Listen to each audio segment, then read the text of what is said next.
landlord before that claimed he had over 100 homes that he rented out. I personally think we should just get rid of the whole buy-to-let. There are many ways to kind of look at how to tackle the issue of housing today. But I'm going to throw in a joke and I'm going to make some serious points to finish for now anyway. I'd like to just say that I think that we should be inspired by Louis Strutt, the Oxford Student Union, and the University Student Union, and I think we should annex this to shopping village. It's working very well, turning it into student housing, and get this monorail to go over the city. And anyone who wants to renovate their home, they need to put a teapot in it, as well as obviously environmentally friendly roofs, and then the monorail can just glide over the city of dreaming, shining teapots. Thank you very much.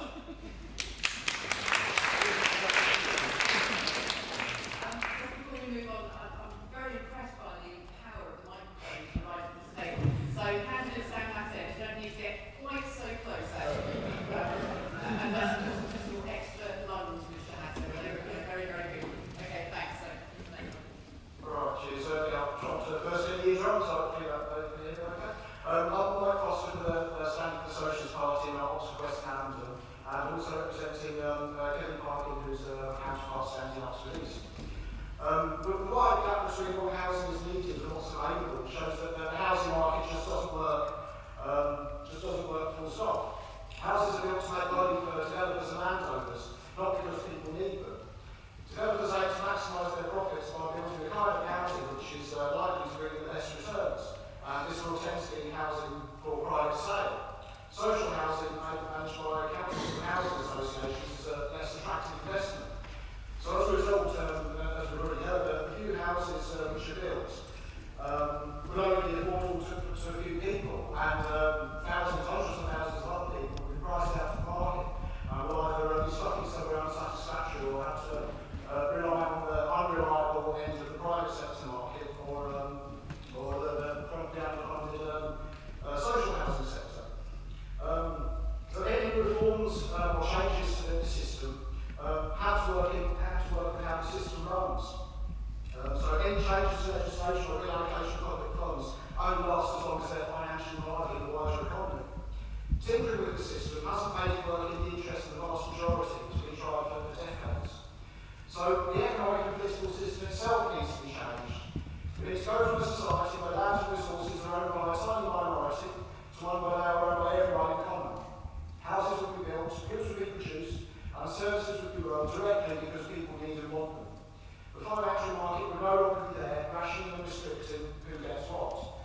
So the Socialist Party advocates a world of free access to what we need and want. And the only way such a society can be organised is democratically, without leaders.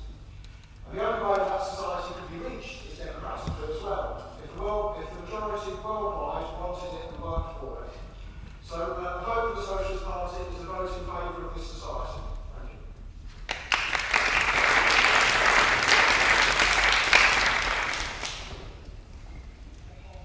Last one. Can you hear me out? Yes. Great, thank you very much. So my name is Copley. I am standing for Labour in Oxford West and Abingdon. I'm also representing Andrew Smith, who could be here tonight for Oxford East. I'm going to talk a little bit about the housing problem in Oxford, but just before I go on to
This means there are very many people who are in insecure private sector renting and are also priced out of the market.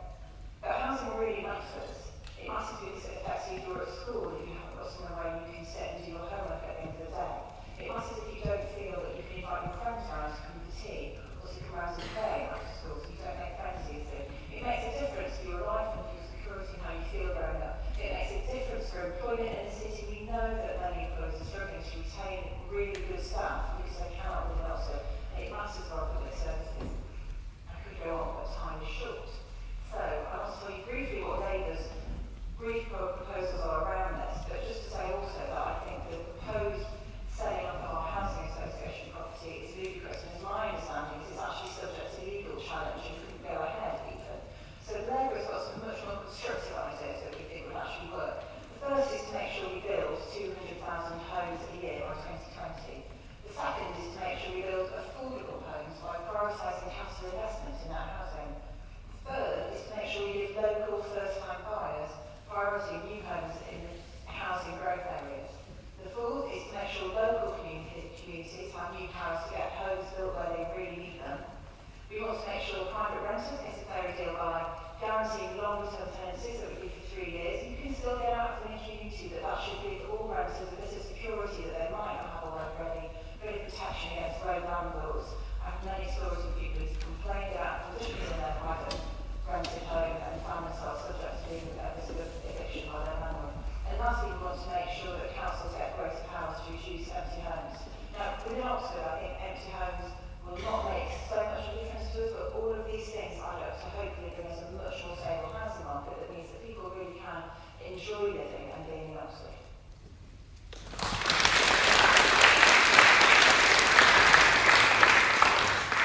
Okay, well, many thanks to all the candidates for their introduction, but now we get the grilling, I think. So I hope that all of you out there are thinking of the questions you'd like to ask. We've got a roving microphone, which is being handled over there. So I'm going to take a couple of questions initially. Please make sure your questions are not statements, and make sure that they're succinct and to the point, and then we'll see which candidates want to answer them. I'm not going to ask each candidate in turn to answer each question. We'll mix and match a bit. Okay, so first hand up over there. Wait a minute, Hi there, sorry. Matthew, where is the Conservative candidate, huh? Where is your candidate tonight? For Oxford West Ham? Yes. Or for Oxford East? West. Oxford West Ham. For Oxford West, I believe she's got a commitment for a house meeting that was rearranged for that. Right, okay, over there. It's a very similar question. This county is controlled by a Conservative council. Most of the local board district councils are Conservative. One of the two MPs for the city are Conservative. The government says that this county needs 100,000 houses. I noticed that you already spoke for 10 seconds, nobody spoke for longer. I wish we would give you a minute to describe what your Conservative vision is for the housing of Oxfordshire and who is going to be allowed to live in this county. And you don't just speak for 10 seconds.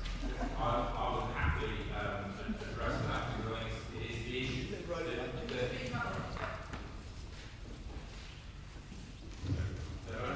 can you hear me now? So I think the supply of housing in Oxfordshire, as you say, is the fundamental thing. There are various other things we can do around policy, empty homes, etc. None of those are going to come close to the 100,000 houses that have been forecast to be in Oxfordshire in the next 20 years. And you're right, 4 of the 5 councils in Oxfordshire are Conservative. The one that I represent are planning for the full amount of 20,560 houses that we require in our district within Oxfordshire, which is the portion of that we've been allocated. We've set out in our local plan, which has just been submitted to government for inspection, where we think those houses should be. For the record, that's been opposed by the Liberal Democrats in the district and the Liberal Democrat parliamentary candidate across West Abingdon, who has said, we don't believe those numbers, we don't want to see another single house built until we review those numbers. I think that's wrong. We've had this target set for us. It's challenging in the district to build that. But one, we're set to build that. We set out where we think every one of those 20,560 houses should be. That's been opposed locally, but we're driving that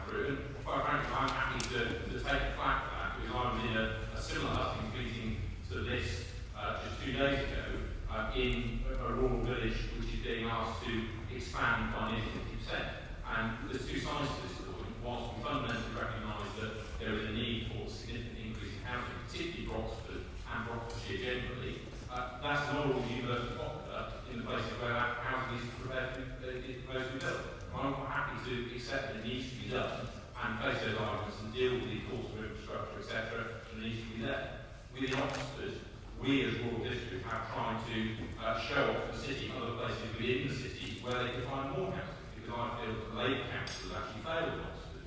It hasn't identified anywhere near the amount of housing it could do. We accept that at some point, Oxford is going to have to come to the rural districts to seek for additional housing. And we're already talking to Oxford City about how that can be done. Other districts, we've already reviewed our Greenbelt allocated housing within Greenbelt. Other districts are doing that at the moment. And we're seeking to find space for additional housing outside of Oxford to deal with some of Oxford's unmet need. But at the moment, Oxford City are sitting on their hands and saying, we don't believe we can find more space for 10,000 houses, 20,000 just needs to be someone else's problem. And I don't think that really works, because actually the housing needed in the city, or as near to the city as can be done. Putting that in rural districts where there aren't transport connections into the city doesn't resolve the problem. As for delivering affordable housing, in the Vale and Blackwood district, we've delivered 2.5 times the amount of affordable housing in the last 4 years than Oxford City have. Now that's an interesting statistic, given that the need for affordable housing is really within the city, but actually we're managing to deliver it elsewhere. On empty homes, for example, this government have introduced changes that allow councils to increase council tax rates on empty properties. We've done that in the Vale. We've reduced the number of empty properties by a third. Now, that's not a huge amount, but we've just heard that there's 1,000 empty properties in Oxford City. If they could do the same, and reduce it by a third, another 300 houses. It's not a huge amount, but it all adds up. So you're quite right. Within Oxfordshire, the councils are dominated by the Conservatives, but I have to say, I think we stand on our record that actually house building is happening in those Conservative areas. It's not happening in Labour councils. Okay, rather than just go straight out for the question, I'd like to kind of follow up on some of that actually, Matthew, and get other candidates in, particularly on land. Where should we be building? How are we going to free up that land, particularly when so much of it is actually owned by the larger bodies such as the universities, the church, local wealthy landowners? And I'd quite like to see what candidates have got to say about that. Who wants to pitch in on that one? Barry. What I want to do is start by questioning this need. This 100,000 homes, which I think almost anybody here is going to sound quite ludicrous when we know that there are only 260,000 in the county. It's a 40% increase in the population of the county over 20 years. It's about 3 or 4 times the expected growth of the population of the country. This is still one country. I think the Conservatives are trying very hard to get rid of Scotland, but they haven't yet succeeded. Get rid of them because when you go to Scotland, what they don't like about England is the dreadful Copley. Anyhow, there's half the country which is desperate for work, many of which have surplus housing. So the very first thing to say is, this crime note, I came up with this bizarre number, and everybody's looked at the numbers, including you, thinks that they're just made up. You say 10% here, 15% there, oh, wait, we forgot it. The difference between 15 and 12 and a half, we add that on at the end, nobody will notice. So that's about the level of the thing, and they came up with, their final thing was they came up with 96.5 to 103.5. They didn't start off with marking 100,000. They did a very accurate number, but you will notice that all it is 2.5 thousand each side. Anyway, that's the level of it. It was a foolish idea. There is no reason why the district councils have to follow that. And a green government, green influence on a government would deny that, and we would treat this as one country. The idea that one part of the country overheats and the rest of the country doesn't get enough is just silly.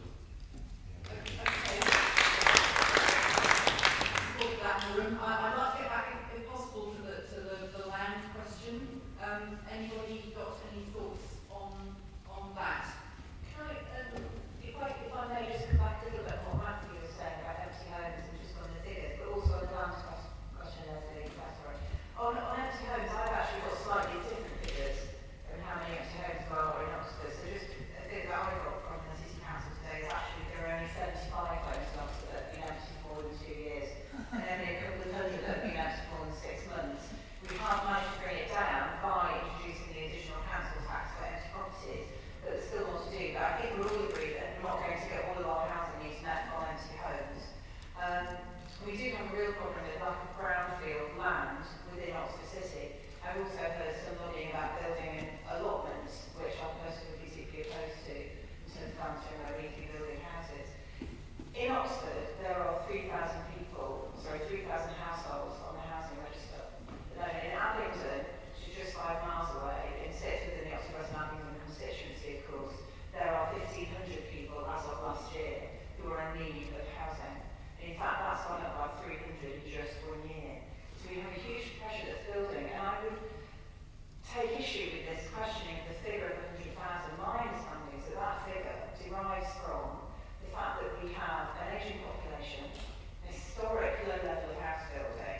So actually it's not just a city problem in its own. Sorry. Okay, any other candidates wanting to talk about availability of land? Yeah, just on the actual homes figure, I think those lines like say between Oxfordshire and so I think the time quoted was right for Oxford. This is very good. There you go, that's better. On the availability of land, you actually specifically raised the question about how you deal with ownership, very particular kind of ownership of colleges and churches of very major landowners, which is quite prevalent in Oxfordshire and relatively unusual for the country. I think part of the solution has to be that councils have to have more powers. And one of the things I mentioned in my introductory remarks was if councils have more powers to follow, one of the things they should be able to do is to go and try and purchase the land, begin the process of setting up sites where we can put more housing, and then get in the developers afterwards. And that's something that we need to work on in the next parliament.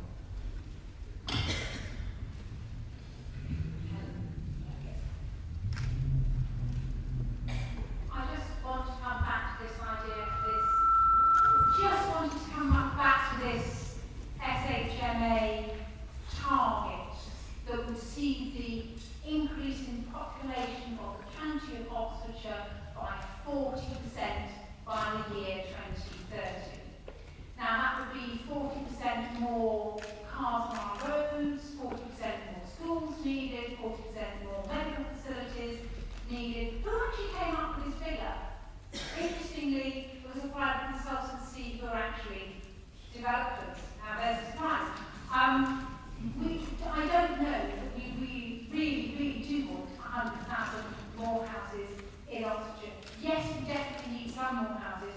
And I also just want to question the definition of affordable. Affordable is sometimes put at 80% of market value. Now, if the market value for a house is 500,000, not at all unusual around here, that means an affordable house is 400,000. Hey, easy money.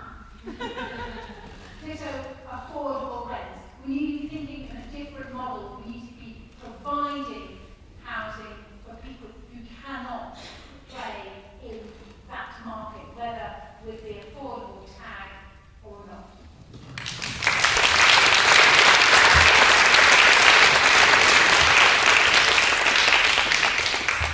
So I'm sure that many people have different ideas to contribute, and I'm sure Mike will probably back up what I'm going to say next, no doubt. So some people don't believe in private ownership, they believe in nationalisation of different, in various ways. Effectively, the Conservatives and the Labour governments with the right to buy, they privatised social housing. And they're still talking about doing it now. But I think one of the reasons why sometimes they struggle to develop homes on new sites, land, brownfields, greenfields, is just simply because of the cost of the land itself. And I take issue to this idea of people being able to own land, not a house, but own land, if they're not doing something productive with it. So, for example, Alasdair, he commented on maybe we need to give councils stronger legislative power to be able to, in my view, seize the land if they're not going to build in it. But the whole approach is back to front in the first place because of the fact that, we should be selling bonds or having a bank, like building societies as we usually were, to build housing, not for profit, but for a need. And so long as we're going to leave it to these property developers and landowners, I don't see how anything's ever really going to change. I think we need to approach it from a completely different angle. And some of the parties say they're going to build more homes by 2020 than others. Some of those parties, unfortunately, just don't trust what they say. But maybe they will, maybe they won't. But until they get away from this view of housing as being something you make profit from, and people decide, I'm going to invest my money in housing instead of investing it in something productive that helps the economy.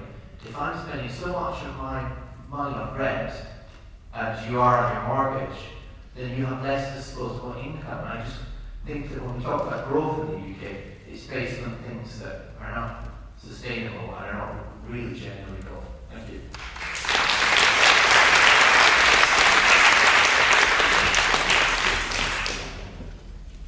Yeah, you're quite right about looking at it from a different angle, but I don't think you're looking at it from a different enough angle. But the Socialist Party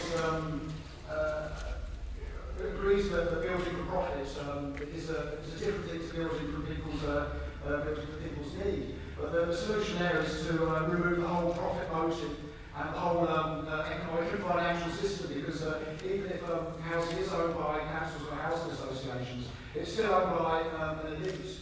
Rather than being owned by the community itself. So any decisions have to be filtered through an economic system which still favours those with the most wealth. So any decisions about planning developments or use of land are still made by distant unaccountable leaders, and the vast majority of us have very little influence in the important decisions that are made. So our alternative is that land resources are owned by the whole community and democratically managed by the community itself. It certainly doesn't go far enough just to put more power into councils, because they're still working within the same economic system.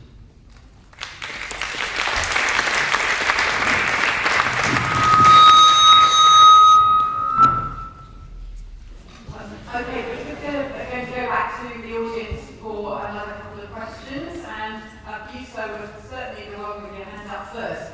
With the microphone. Hello, this is just a question taking it back to the kind of bottom end of the housing artery, as it were. So just very quickly, some very local statistics. The last street count of rough sleeping put the number of rough sleepers at 26. Now that is undoubtedly a very conservative estimate. The number of emergency beds ready to take rough sleepers directly from the street in the whole of Oxfordshire is 10, possibly 12. All those beds are currently full. All the spaces in the hospitals for rough sleepers to move through onto the housing pathway, there's about 220 to 230 of those spaces altogether in Oxford. All of them, as far as I'm aware, are full. Maybe they can confirm that, and there is some doubling up of rooms in the hospitals as well. Let's move on to your question.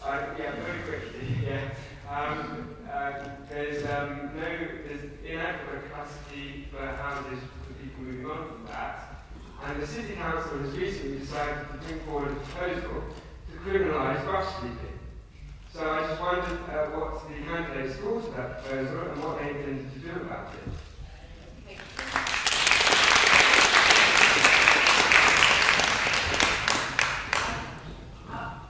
I will ask candidates to comment on that, but please keep it very, very brief. It's slightly off the subject. Of course, it's a subject near to my heart as well, but please keep it very brief. Anybody got any quick thoughts on that?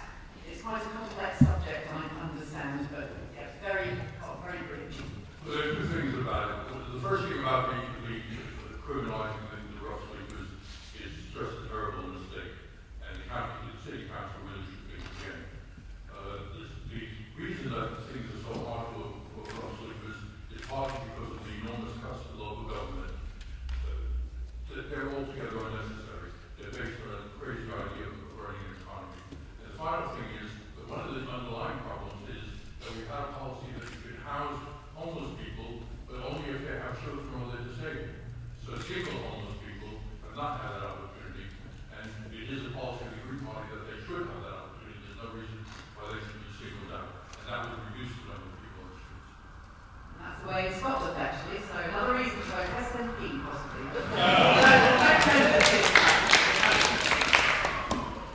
Okay, I also think criminalisation is a very bad idea. At best, it will just mean move the problem on to other parts of the city, because it is specific to the centre, isn't it, as I understand it. So we're not solving anything at all, as well as making people who don't want to be there, their lives even more miserable than it is. In terms of single homelessness, I completely take that point. And I'm pleased to say that the committee to conduct a thorough review, because they recognise that this is a problem and too many single homeless falling through the system.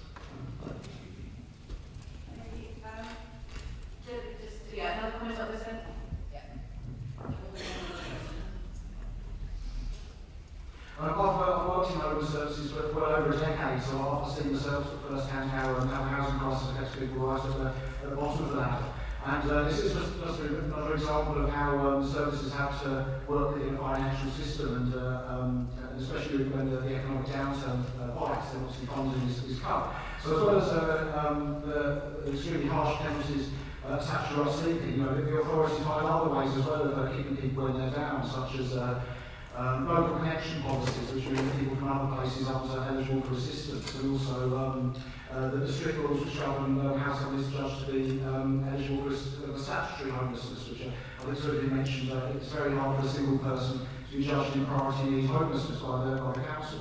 So it's just another example of how in society the less money you have, the fewer opportunities you have, and the further down the system you go, the harder it is to fight your way up.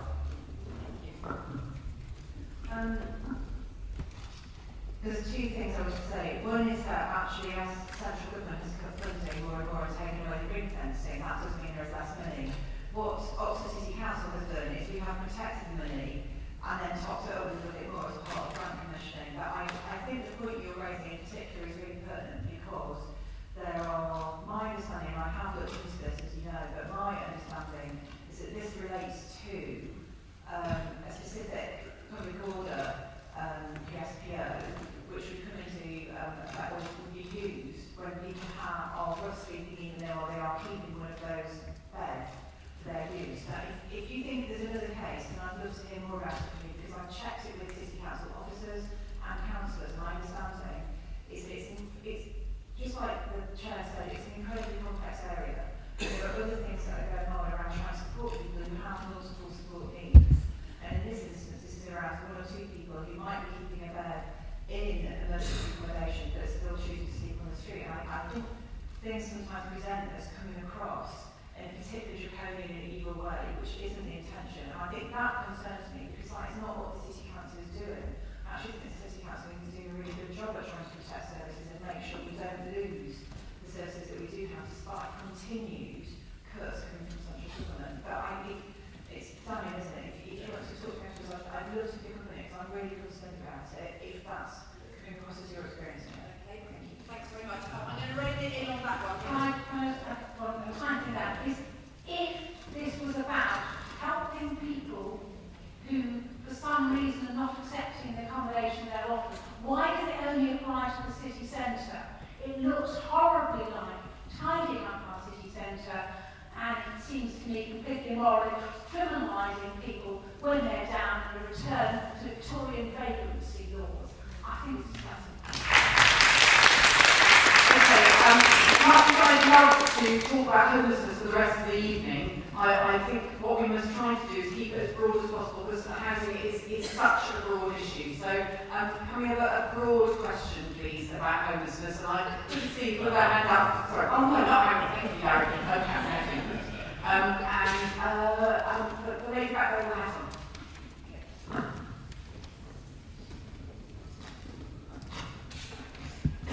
Thank you very much. I would like to have two questions answered. And first of all, to say we do need a national conversation. This is a crisis that's happening now. Okay, so next year, next era, is great to discuss ideology, but it's what's happening now. But if you could expand a little bit on the issue of the property grab. We talk about land grabs going on in other parts of the world. This country is being sold under your feet. Okay? Middle class people are going to be landless, homeless, in need of shelter. So what are the key things that you're going to do about the speculation, property grabbers and the mafias who are buying up places in Oxford and London and everywhere? And the second part is also a little bit more on the sense of the idea of controlling rent, you talk about rogue landlords. There are also these rogue, very rich estate agents. I was told after coming here, after 30 years of working overseas, in the aid industry, even helping shelter, to rent in my own country, I have to find 1 year's rent in advance, okay, as a pensioner, because somehow I didn't fit the right. And 3 years running this has happened, And in the middle, the rent also goes up. So what are you doing about that kind of control? You know, for the regular class of people who are also trying to struggle. Thank you very much. Thanks, right. That's 2 questions. I'll let you get away with that. I won't let everybody get away with it. So, candidates, that's 2 questions. I don't mind which one you answer. Who wants to go first? Artwell. Okay, right. So I'm going to answer the question. If you guys really care about the crisis and children in housing, I have to remind you, we have to care about our foreign policy. I'm going to scare the life out of you. If you go to France now, there are hundreds of people, young men, trying to get here from, on the stars, Iraq. Why Iraq? Because we bombed it to pieces in 2003. We left it in complete shambles. Madeleine Albright said, we, British and America, killed 500,000 Iraqi children. We left not a single bridge intact, not a roadwork, not a power station, zero. George Bush promised to send it back to the Stone Age, and he did. And we did that with our taxes. Listen, guys, those people have a right, in my opinion, to be here because we destroyed their country, okay? We're talking about how we better start building. After that, we destroyed Afghanistan, we destroyed Syria, we destroyed Gaddafi, and whatever you say about him, he stopped. In the last 3 days, how many people have died in the Mediterranean, drowned? Because Libya was a great country, it offered employment, now it's a hellhole. We've got to get serious, we've got to get serious. Quickly to answer that lady's question specifically. In Germany and in Paris, they have zones. The Anglo-Saxon model of pure profit doesn't work in housing. We've got to answer your specific question. We have to stop it. We have to stop this greedy idea that we make money from someone else's misery. The Anglo-Saxon idea of profit for housing from somewhere to live doesn't work. Quickly, I'm going to finish now. You know, I know people who are on £7 an hour. I was at an inequalities meeting a few weeks back. Peter Slogan, the chief executive, acknowledged to my shock that a person living on Oxford's living wage doesn't have a chance ever of owning a thing in this city. Do we want that? I'd like to think we don't. We've got to stop it.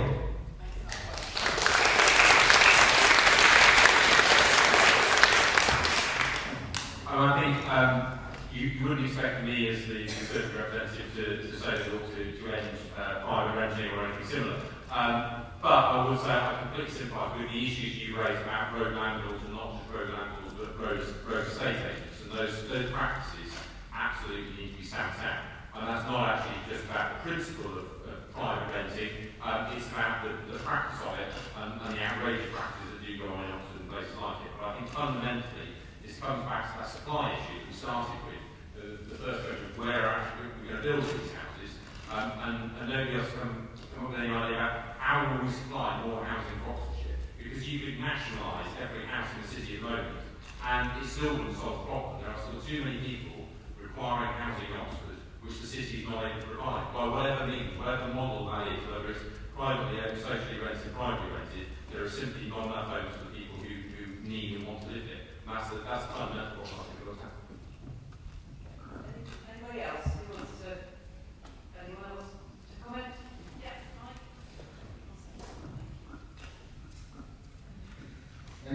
Just a fairly quick one, really. The housing shortage actually benefits some sections of the elite in a weird way. Because demand for housing is so high, that means that some landlords and developers can get away with charging sky-high prices. Because demand is so high, there's likely people are able to pay a bit more, because there's so much competition. So that's one reason why house prices have rocketed, and therefore developers and mortgage lenders are raising, and some private landlords are raising the profits. So again, it's the profit motive which pulls away from the direction of satisfying people's needs.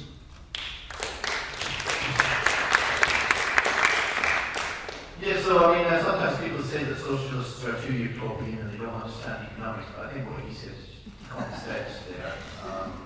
Really, I mean, to me it just seems so obvious. The thing is that in Oxford we have some lettings agencies I've rented from, where they completely ignore all the legislation, atrociously bad service, but they just seem to get away with it. So why do we have legislation that is not going to be enforced? We could start with, I think there's something like nearly 1 million letting agencies in the UK, of course, when there are private people developed country where if you want to get welfare, you do it through taking advantage of the homes that were at one time built. It's just insane, really.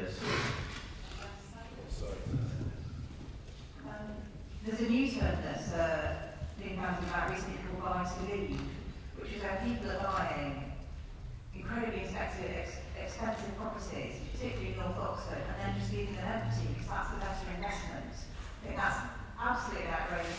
I find it astounding that somebody could buy a house worth that much and then not bother renting it out.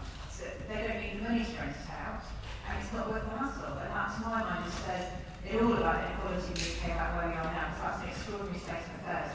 So one of the proposals that Labour has, and we build on the additional council tax, but it needs to be much more than just additional council tax on empty homes, because that's as nothing to people who've got the money to buy those homes and leave them empty. On letting agencies, in Oxford, I just wanted to say that under the HMO licensing scheme that was brought in a few years ago, actually around about 80%, I think it is, I'm just thinking of the number, around about 80% of properties that were being rented out were deemed to be needing improvement. And that's an extraordinary amount of Oxford, and I think just adds to that bubble. My partner has a joke about keeping your job is the new pay rise. He's had that for a while. It's not really very funny, but actually, when you're in such a hot housing market, it's difficult to really argue with your landlord or your letting agent because you're just pleased to be in a home. And the story I told earlier about somebody who'd been evicted out of their company is not so common. The CAD have given me many stories about people who've been evicted because they had to deal with the rat problem themselves and they didn't have money for rent. The whole system is geared up against ordinary renters, against ordinary homeowners, and that's what we've got to really change.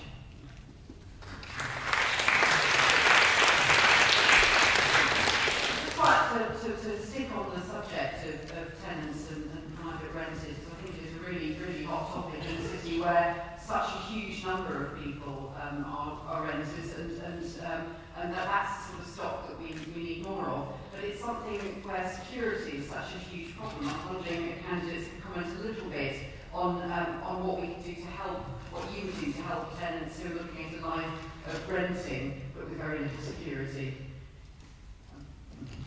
Well, I tried my own remarks, which I think quite a lot of people didn't hear, to say we clearly need to move to longer-term tenancy agreements with very fixed, clear markers of inflation and price rises, so that you have 2-3 years. Now, for a good landlord, this is great because they've got a guaranteed income, they're not running around, they've got someone they trust in place. But the problem is we don't have enough good landlords, and I think that's another issue we need to pick up, which this market is incredibly fractured. Lots and lots of small, very, very amateur, if you like, buy-to-let landlords. We need to move away from that. I want to see more purpose-built rental properties put up. There is a good example already within the city, which is student properties. There are a number now of private rented student properties with a much, much higher standard because they're consolidated, because they're run by big companies that tend to be much more transparent. It's much easier for the city to put pressure on them if there are problems than absentee landlords who knows where they may be, they may well be abroad.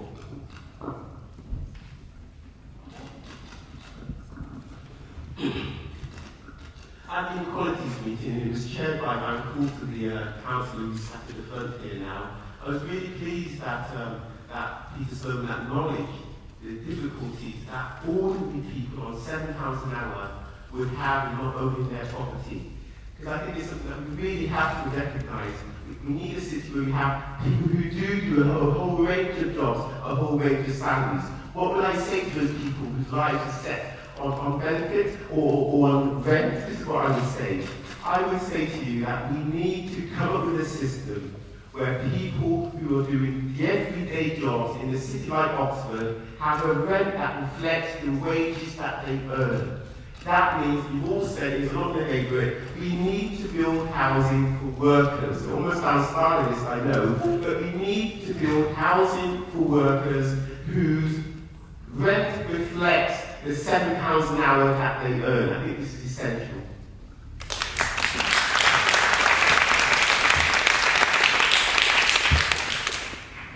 I think I'm going to try to learn to be a politician, which is to say, you have to repeat the same thing over and over until people understand. If you listen carefully to all the candidates at this table, there are 3 candidates, 3 representatives who will not talk about a substantial number of council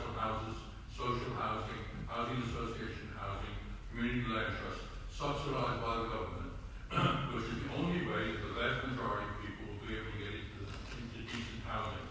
The mania for private ownership, the mania for speculation, the mania for private letting is the only way to deal with things. It is wrong. But unfortunately, those three parties are the Conservatives, the Liberal Democrats, and Labour. And I hope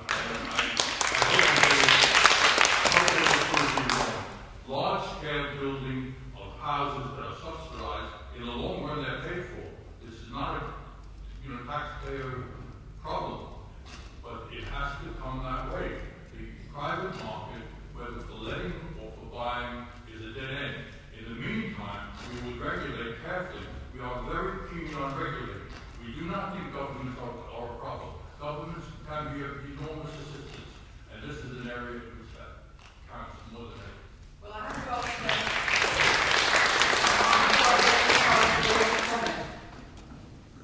Thank you, Larry. Well, no, I haven't particularly touched on that signal. I'm quite happy to. And in the Vale, of course, we have provided, as I said earlier, more affordable housing than in Oxford City in the last 3-4 years. Well, the other thing that you mentioned, Larry, that large-scale housing of council housing or whatever it is, you yourself said that your party would oppose and block any review of the green belt around Oxford. What none of the other candidates this evening have addressed is where all this housing is going to go. I think that's fundamentally what you said you might not agree with the number of 100,000 across Oxfordshire.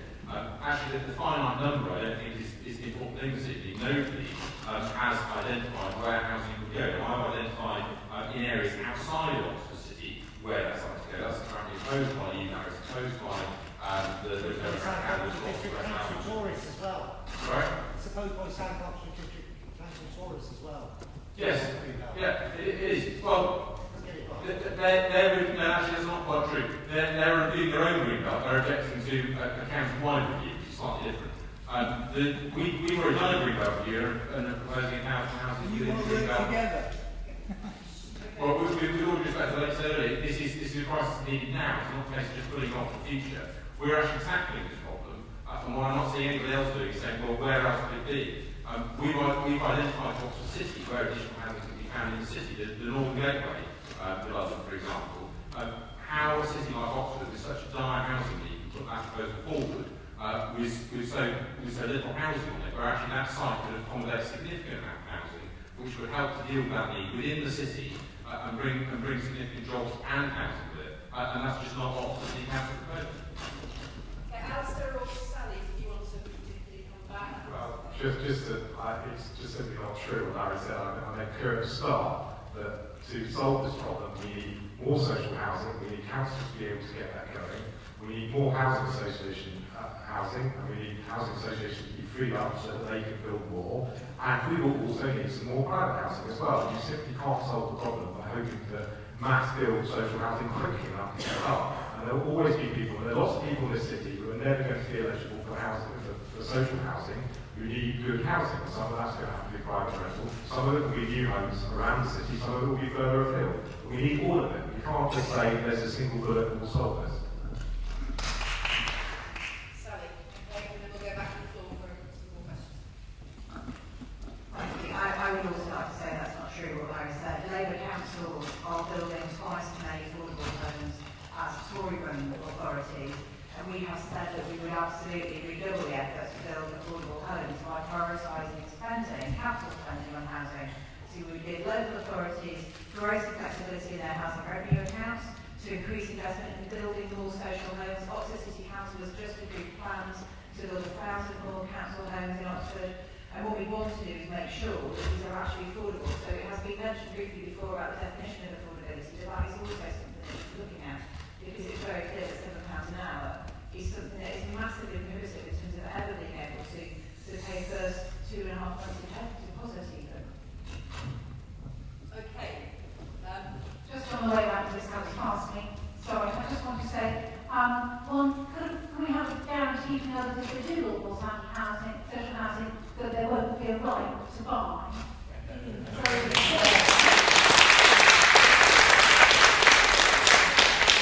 don't think, I'm just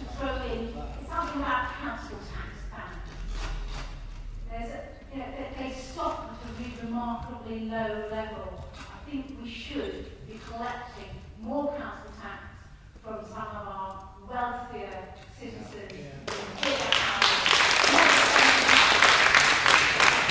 Okay, we go back to the floor, and we have gone over this side for a bit, so the ladies in the row, and then we'll come back over here.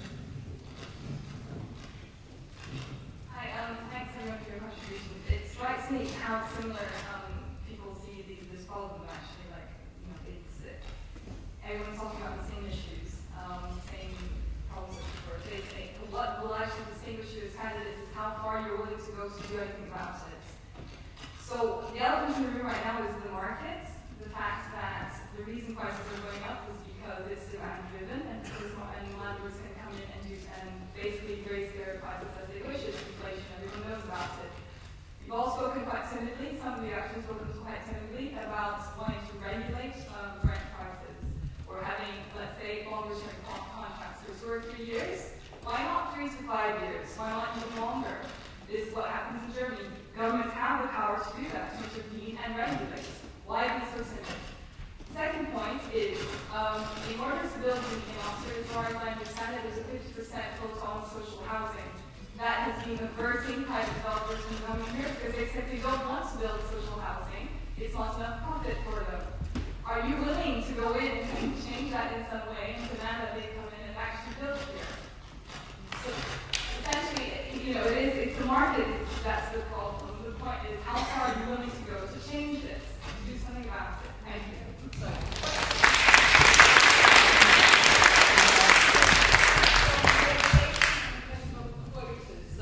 Some brief answers from candidates. Anyone want to take the lead of those?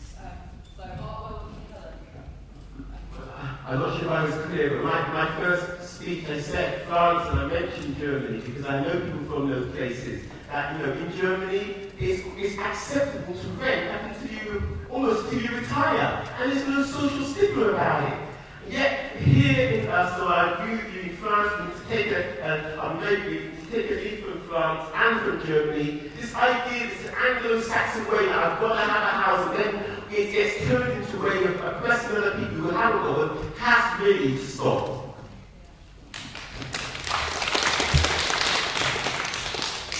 Yeah, the market. One of the reasons for the Leicester Ring, does anyone remember something called subprime mortgages? Yeah, I mean, that's partly why we're in such an incredible mess, and that housing prices went up and up and up, and then the banks kept lending more and more money on fantastic prices, and then it all collapsed like a house of cards. And we ended up bailing out those banks to the tune of how many hundreds of billions it was. So the market's led us where we are. It needs serious controls. We need serious rental controls. We need long contracts. There needs to be a reason for a landlord to terminate that contract. It needs to be safe and secure to be able to rent your property. I would really like to know from some of my fellow candidates, because sometimes I keep hearing really nice, good things from members of the larger parties, but it's not always completely in tune with what the rest of their party is saying. Now, if I get to be elected, there won't be very many National Health Action Party candidates or MPs, and I'm not going to be whipped. And I will stand on what I've said this evening. I'd really quite like to hear from the other candidates.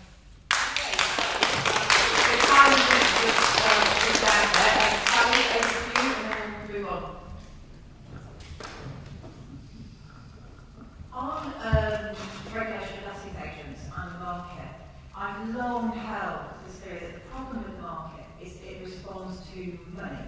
It doesn't respond to need, which is the fundamental problem with it in my view. And I just remember Amartya Sen in 1974 showed that in the famine in Ethiopia, food was actually leaving the areas that were hardest hit by famine. Food was coming out of it, and it's because the people living there didn't have the entitlement, they didn't have the money to buy the food.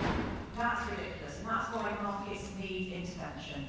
Labour has been very clear that we would guarantee 3-year tenancies, and I accept the question about maybe older, say 5 years. I think that's worth looking at. Interestingly, I had a query from a tenant a couple of weeks ago in Oxford who was worried that she wouldn't be able to leave sooner. So we put things around it so without adequate notice you could still leave if you wanted to leave your property. But we've also said we would put a ceiling on excessive rent rises, and those things are really important. We said we would ban rip-off letting agencies. We said and we have in Oxford, we said we'll take more action to drive up standards. We said we'll tackle poor energy efficiency. We said we'll crack down on road landlords. I think that's pretty clear. I suspect, Helen, you weren't asking about this, but I do differ with the Labour Party.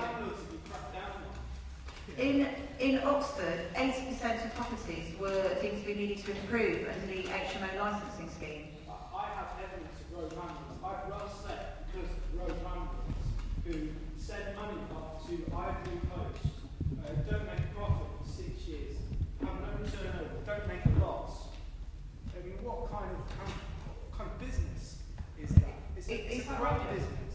You're right, it's absolutely outrageous, and it's something that we absolutely have to stop, because what happens is that people who live here, who are good people, who just need to have a home over their heads, which isn't too much to ask, end up being shafted by the system. I heard at the CAB a couple of weeks ago about a landlord who has 3 times taken a deposit off a tenant and then told them the flat's not available. This letting agent that I know of is still running his business and he's more successful than ever, and I have the evidence of it. And someone on this table, their party is associated with the road landlord. Well, maybe you and I can have a chat afterwards. And there are also city councillors here as well, so let's talk about that afterwards, maybe. People know who it is, they just can't do it. All they can do with your home is actually recommend the road landlords. You move into a house, you walk over a gas pipe, you've got gas leaking into the property. These things are just horrible. I've been to see a place to rent to live, and the tenant there has whispered to me while the landlord has shown me around, don't move in here. There's carpet on top of the damp carpet. That's how the landlord dealt with it. I've been in those flats. I know what you're talking about, but I think Lesley wants to microphone that. No, I'm aware that we could really get some serious detail, and I think we really just make that real. I'm very angry, but I'm angry to happen to me. I'm very tired of being classical, conservative, Labour, Vale, or whatever. So they actually need evidence. We need evidence-based ideas to move forward, and chat there about it. It is a HMRC problem, because if a person isn't paying tax, then they're going to get a budget plumber, or if you're lucky, fix your boiler. I mean, if the boiler goes, I'm not sure how many people that would kill.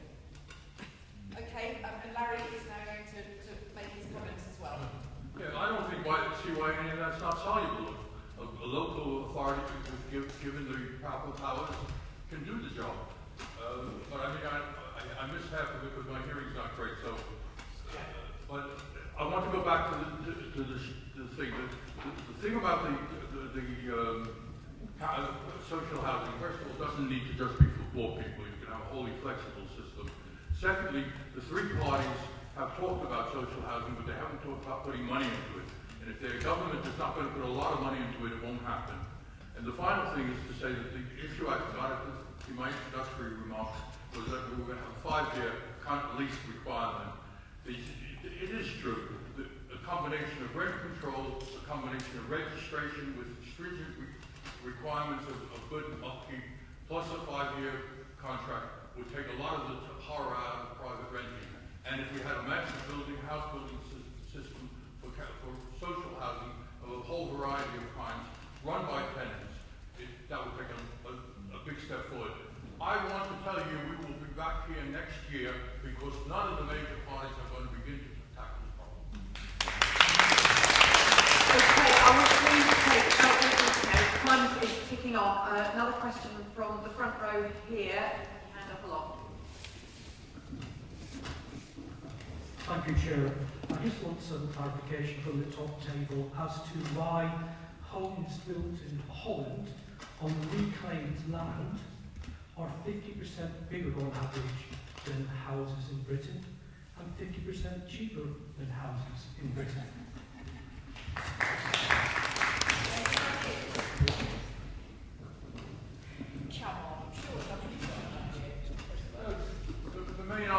The main reason that's the case is because they didn't have Labour and Conservative and Social Democrats.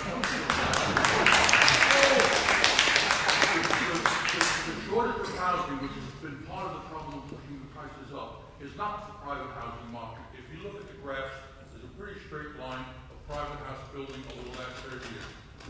Where the graph fails is it starts with council housing, which is equal to private, or social housing, which is equal to private housing, and goes like that. And it lasts through a conservative government, and it lasts through a socialist government, Labour government, and it lasts through a liberal democrat and conservative government. No, we're not going to get away from that. This country will not solve its main problems until it has a political revolution. Yeah.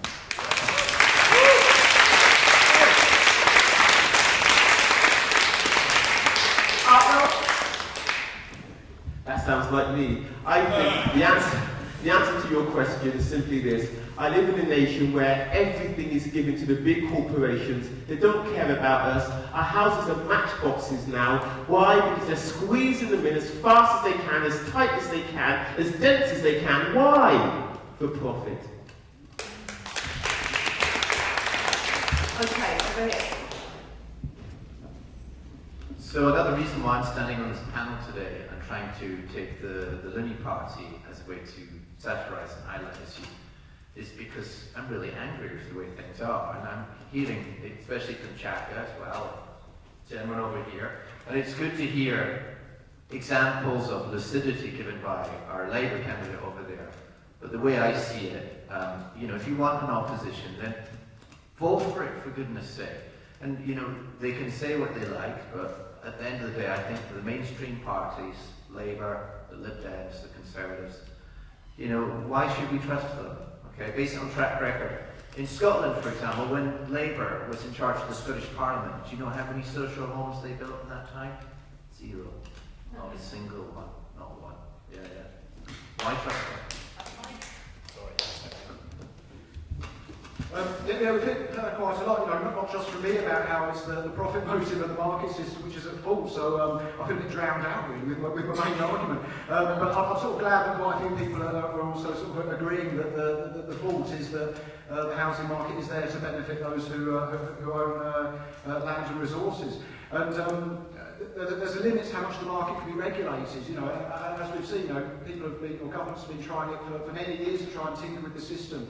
And if anything, the situation's got worse over the last few decades rather than better. So just to sort of reiterate the point really, and unfortunately, Larry, it's not your party that's calling for a revolution, it's the Socialist Party, and that's the only solution to solve the problems which are inherent in the way society is structured at the moment.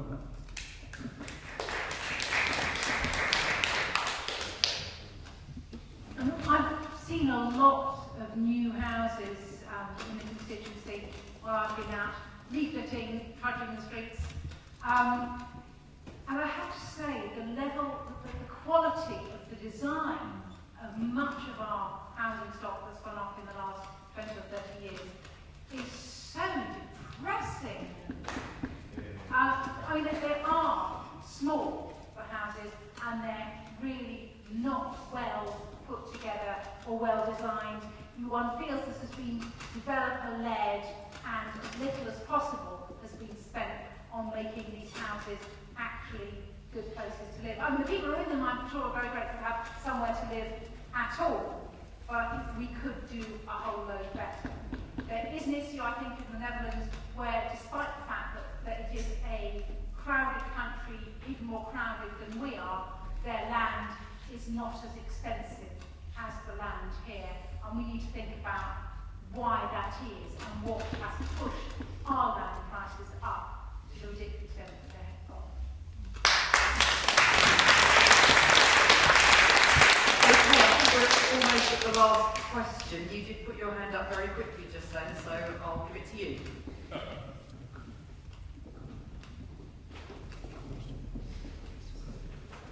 I just wanted to ask the panel, I feel like slightly the elephant in the room is the university, and it's interesting, isn't it, how the university manages to build, I don't know how many student flats in the last 5 years, two of which developments have been heavily contested on a local level, one of which is clearly broken housing regulations and environmental regulations. So what I'd like to ask the panel is, who is going to take on the university and win, and you're the only person that's worth voting for, because otherwise, all your talk is nonsense and completely hot air, because the only person that owns the land around here is the university, and they're the only ones you have to get the land off to build new houses.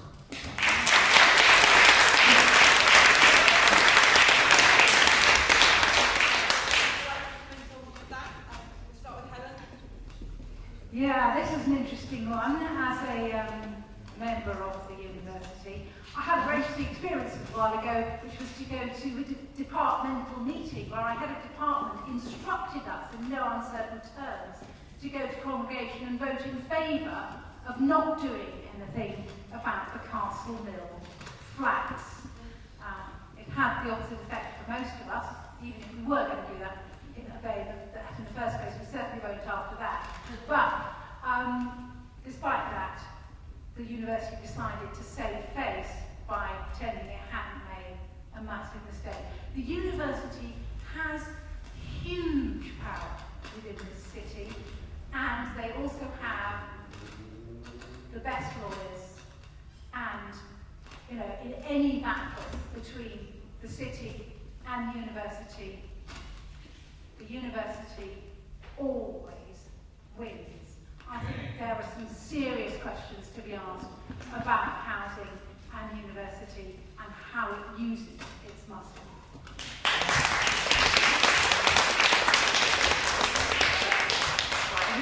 Who'd like to go next? One from you, Artwell? At the back of Tesco's on the Callum Road, there was a university-built accommodation for students that was, well, the last time I went, it was still unused. Massive. I hope you all guys know what I'm talking about. Right behind Tesco's on the Tally Road.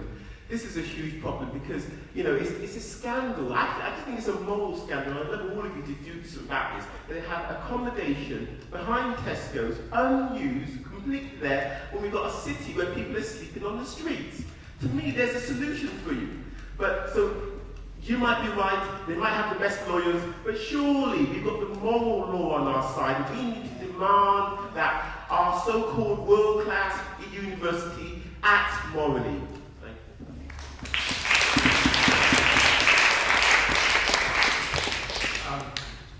you. 2 points here. One, I wouldn't be quite so divisive. The university is absolutely integral to the city. Students are integral to the city. Students need somewhere to live. It is good that the university is building some flats that should do it properly though and obey planning laws. However, it is true, rather than the university, the colleges, individual colleges, are still hoarding large amounts of land, a lot of which is way beyond the city. It's not actually in the city at all. Why not students who meet? Why the university? And one of the things that needs properly exploring, and Mary's going to love me for this, which is in the Lib Dem Manifesto, is we need to look at land value taxation. Land value taxation is a way that underutilised land could be brought back into action, and that would have a quite amazing effect on big landowners like St John's College and Waterloo College, Oxford. Did you go to credit the Green Party with that? No, I just said you'd be pleased. I will be pleased. I am pleased because it's Green Party policy. It's not Liberal policy. Well, okay, maybe we stole it from you, but it's in our manifesto. This is not a Green Party policy kind of thing. It's my own thoughts of being involved in this kind of stuff for quite a while. There really has to be a limit. I don't disagree. Students are used to and the university are good for Oxford, but there has to be balances. And Oxford is not a huge city. It's not a New York City. Or London. It's got a finite size and a finite population. The student population is going up and has been allowed to go up. If I'm in Parliament, I will be a large section of my party, and it will be then Green Party policy to look at limiting student populations.